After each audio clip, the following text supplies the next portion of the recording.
আসসালামু আলাইকুম ওয়া রাহমাতুল্লাহি ওয়া বারাকাতুহু। তো আমার আঙ্কেল আসছে বিদেশ থেকে, আপনারা হয়তো জানেন, আমি রিসিভ করছিলাম।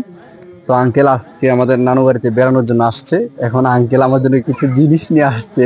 এখন দেখি কি নিয়ে আসছে, চলেন আমার সাথে একটু আসেন।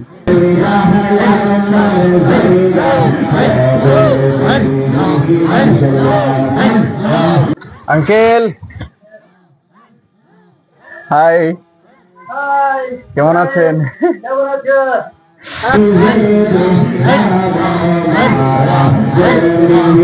কতদিন পর দেখা। হ্যাঁ, আসেন আসেন, কিছু কথা আচ্ছা আছে। আচ্ছা আচ্ছা, ইনশাল্লাহ। এটা লাগান।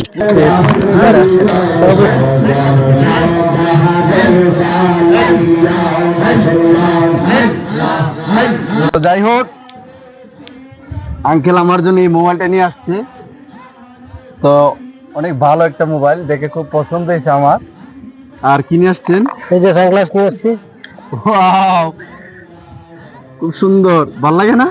তারপর এটা আছে মাউথ। এই যে যে ব্লগ ব্লগ বানানোর জন্য আমার জন্য এটা নিয়ে আসছে।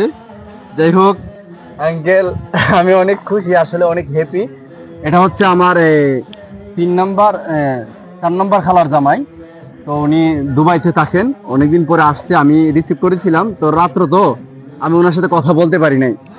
তো যাই হোক, আপনার বিদেশের দিন কেমন কাটছে? আলহামদুলিল্লাহ আলহামদুলিল্লাহ। আর এগুলো ভালো হয়েছে। কি মনে করে, আমি তো আপনাকে বলি না। না না, এটা আমার মনের থেকে দিছি। মাশাআল্লাহ খুশি মাশাআল্লাহ। হইয়া। যাই হোক, আমার আঙ্কেলের জন্য সবাই দোয়া করবেন, আমার জন্য দোয়ার দরখাস্ত রইল, দোয়া করবেন এবং অবশ্যই, ভিডিওটি শেয়ার করে দিবেন। ইজাত আঙ্কেল ঘরে ঘরে দরকার। যাই হোক, ভালো থাকবেন, সুস্থ থাকবেন। আমার ফ্রেন্ডের উদ্দেশ্যে কিছু বলেন। ওকে ওকে, সবাই লাইক আর কমেন্ট করবেন, সবাই সবাই ফলো দিবেন। ওকে, টাটা। ওকে, আল্লাহ হাফেজ, আসসালামু আলাইকুম ওয়া রাহমাতুল্লাহি ওয়া বারাকাতুহু।